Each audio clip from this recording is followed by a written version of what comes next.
Hi guys, good day. I'm here with the newly crowned Ginoong Rosario 2024, si Danvi Remulla. Hi Danvi! Hello po. Hello po sa lahat ng nanonood.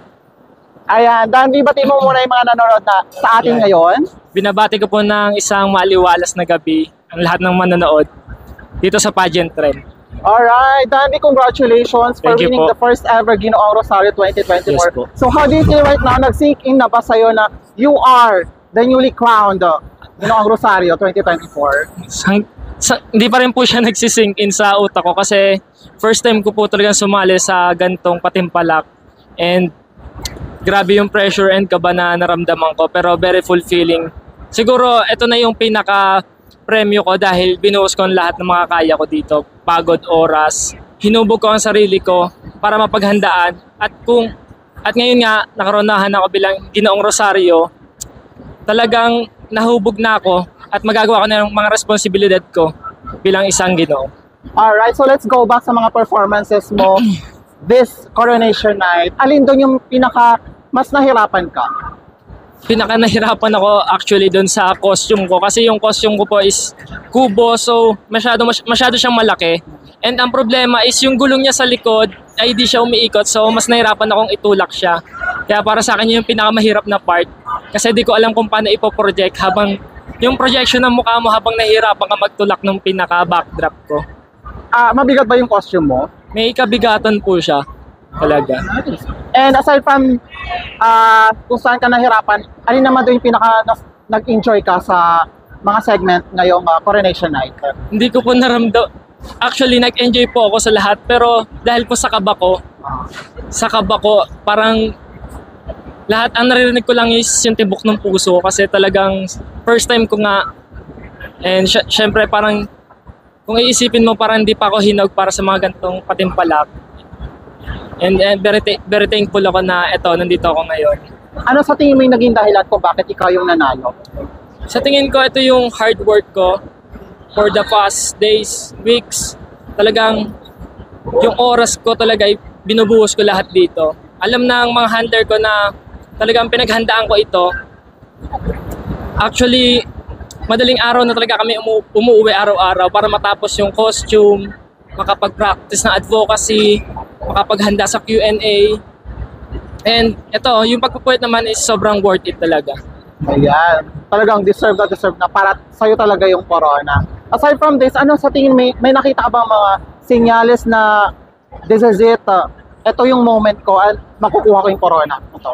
Actually, di ko po siya naisip na makukuha ko siya.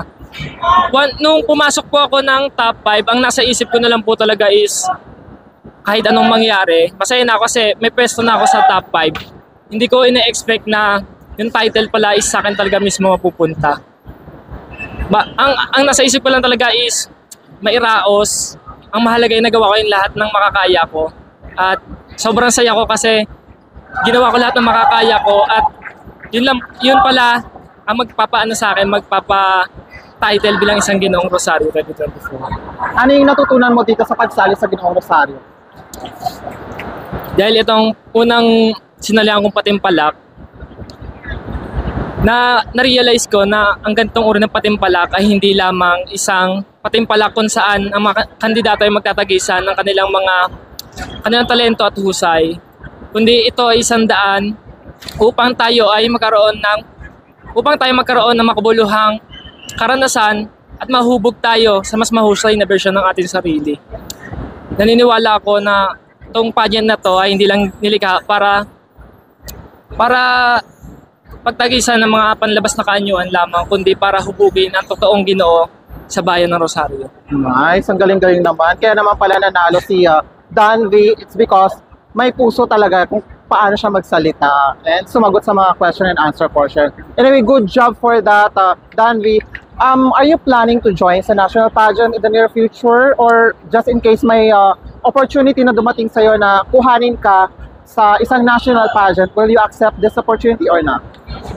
I will accept po the opportunity because minsan na lang po magkaroon ng mga oportunidad sa buhay natin. Ito, ang lagi ko lang iniisip ay take the risk or lose the chance. Lagi ko ina-applyan sa buhay ko kasi kung di ko iti-take yung opportunity na yon, ang ending nun, ay di natin alam. Di natin alam kung tinay ko pala yung opportunity, maaring magbunga, maaring hindi. Pero mas magandang sinubukan natin kaysa hindi. Ayan, sige. Siyempre, ang mga supporters mo umaasa ngayon. Ano ba yung masasabi mo para sa kanila? Anong mensahe yung gusto mong iparating sa kanila ngayon? Talagang malaking tiwala po at suporta ang binigay nila sa akin. At syempre, nagpapasalamat ako sa kanila ng sobra-sobra. Mula pre-pageant, syempre sa kuya ko, talagang siya nag-support. Talagang after the pre-pageant, siya rin nagpakain. Sa kanyang sasakyan, yung nagpatarpaulin pa siya ng sobrang laki. Na-appreciate ko yun. Talaga sobrang thankful ako sa kuya ko, sa daddy ko, kay mama, sa girlfriend ko, syempre sa mga handlers ko, talagang binuhos nila lahat ng mga kaya nila towards this pageant na matapos at kumbaga maganda ang kalabasan. And tingin ko naman masaya sila sa na-achieve ko ngayon. Ayun, at kitang-kita naman talaga na from the very first start pa lang ng pageant, from the preliminary and paglabas pa lang ng mga pictures, ikaw na talaga yung crowd's favorite pagdating sa social media and as well as pagdating sa mga audiences talaga, no?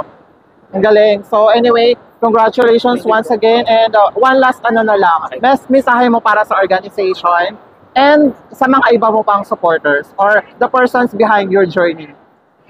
Ang message ko po sa organizers is maraming salamat po sa oportunidad na binigay nila sa akin at sa mga kandidato.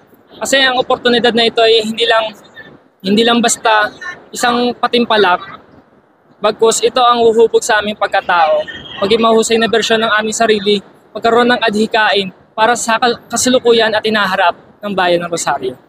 Ayan. Meron ka bang social media na gusto i-promote para dumami ang followers mo? Social media ko lang po is yung Facebook ko lang po, Dan V. Remulla, and my IG, Dan V. Remulla din po. Okay, thank you so much once again and congratulations Dan V. And we wish you best of luck sa next journey mo sa national pageant. Sana makita kita and I'm looking forward for that, Dan V. Thank you po. Maraming salamat po. Okay, message mo na lang ulit sa mga kapwa mo, kandidato or Ang masasabi ko lang sa kanila na as long as na ginawa mo yung best at makakaya mo, sapat na yon para manalo ka sa puso mo at sa puso ng mga taong naniniwala sa iyo. Ayan. Thank you so much once again and have a good night, Dan V. Thank you po. Bye-bye. Salamat po.